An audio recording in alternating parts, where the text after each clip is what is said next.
அனைவருக்கும் வணக்கம். நமது தமிழகத்திலே வரும் இந்த 2026 தேர்தல் சட்டமன்ற தேர்தலுக்கான அறிவிப்பு இன்னும் சில தினங்களில் நடைபெறுகிறது.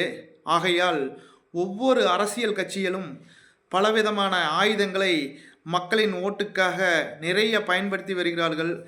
அதாவது ஏபிசி 3 அணிகளாக சட்டமன்ற தேர்தலை நோக்கி எதிர்கொண்டிருக்கிறது. 1 திமுக கூட்டணி, 2 பாஜக கூட்டணி, 3 வெற்றிக்கழகம், தமிழக வெற்றிக்கழகம் விஜய் தலைமையில். இந்த 3 அணிகளும் ஒவ்வொன்றும் ஒவ்வொரு விதமான யூகங்களை பயன்படுத்தி வருகிறது.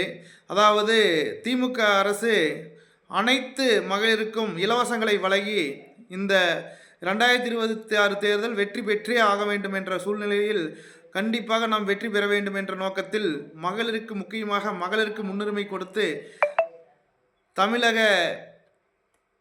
அரசாங்க ஊழியர்களுக்கும் மகளிருக்கும் முக்கியத்துவம் கொடுத்து எப்படியாவது வாக்குகளை வாங்க வேண்டும் என்ற ஒரு துடிப்போடு இருக்கிறது.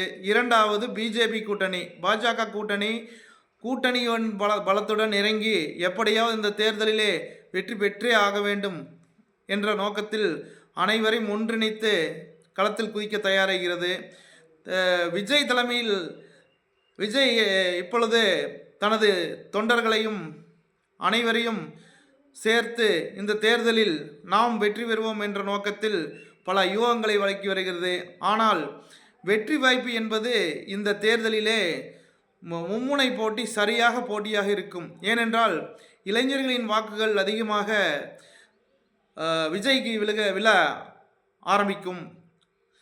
குறிப்பாக அதாவது ஒரு 30 வயதுக்கு கீழ் இளைஞர்களின் ஓட்டு அதிகமாக விஜய்க்கு, மகளிர் ஓட்டும் 30 வயது கீழ் உள்ள மகளிரும் ஆண்களும் பெண்களும் அதிகமாக வாக்களிப்பார்கள் விஜய்க்கு.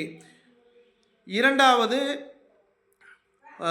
ஸ்டாலின் அவர்களுக்கு மகளிர் அதாவது முதியோர் உதவித்தொகை வாங்குபவர்கள் மகளிர், குறிப்பாக 100% மகளிர் இருந்தால் 100க்கு 70 என்ற விகிதத்திலே விஜய்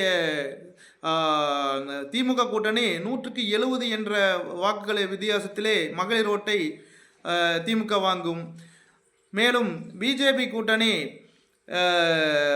பரவலாக ஆண்களும் பெண்களும் பரவலாக வாங்கும். இதிலே எந்த அணி வெற்றி பெறும் என்பதை பொறுத்திருந்து பார்ப்போம். இன்னும் பயங்கரமாக இருக்கும். களம் யுத்த களமாக போல் தேர்தல் களம் சிறப்பாக அமையும். அனைவரும் வெற்றி பெற என்னுடைய வாழ்த்துக்கள். கருத்துக்களை ஜோதிடத்திலே யார் வெற்றி பெறுவார் என்பதை இன்னும் சில தினங்களில் நான் அறிவிக்கிறேன். பொறுத்திருந்து பார்ப்போம்.